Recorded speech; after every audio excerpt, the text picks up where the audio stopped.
Bartos Beto hurried along the corridors, huffing and puffing as she hurried up a ramp and turned a corner into the office of Viceroy Jonklet Baku. She sketched out a perfunctory curtsy as she placed a report on Jonklet's overwrought desk. Jonklet looked up and acknowledged Bartos with the tiniest dip of his tendrils. Viceroy, 100 Terran ships have appeared near Potteron in the Nerda sector. Contact has already been established with the local hierarchy. Jonklet paused for a second as he pondered. Terrans, Seneschal Bartos. 100 ships full, Viceroy. Terrans, Seneschal. Apologies, Viceroy.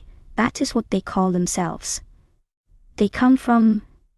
Bartos hurriedly looked through her notes. Oxlox 1353. Or, as the Terrans apparently call it, soil. Oxlox. Jonklet stared emptily up at the ceiling, tendrils moving aimlessly. Bartos muttered something under her breath, before she sidled over the map of the quadrant hanging on one wall, and pointed with a talon. This one, Viceroy Jonklet. Bartos waited as Jonklet unfolded himself from behind the desk and scuttered over to the map, peering first at the star system Bartos was pointing at, and then at the legend on the map. That one, Seneschal? Yes, Viceroy. The Terrans were adamant that this is their home. But how? According to this map, their home is lacking adamantium, fraudulin, solaranite, and verterium cortinide, to the best of our knowledge. Remote sensing has shown no trace of either. Bartos admitted. And we had the results checked before I came to you. But you need those elements to build a drive, and a lot of them to build 100 drives. Yes, Viceroy.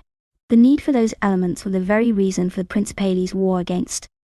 Jonklet dismissed the digression with a click of a talon, still studying the map. And even if they should scrape enough of them together, Seneschal Bartos, the ether density in their region is significantly too low to sustain a stable FTL bubble. Or is the map wrong?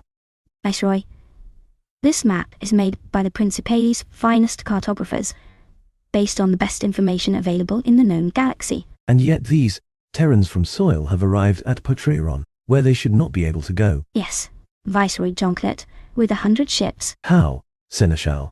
And perhaps we should also ask why. Bartos chewed on a tendril for a second.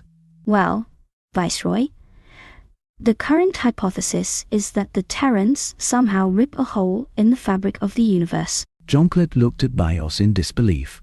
A hole in the universe? How? And how would that make them reach Potteron? It shouldn't be possible. And yet, somehow the Terrans insist that they can slip outside the universe to go rip a hole back into it somewhere else. The laws of nature and magic don't allow that. Jonklet stared questioningly at Bartos. Bartos rolled her shoulders. From what we can tell, the Terrans have bullied the laws of nature into submission and just ignored the laws of magic.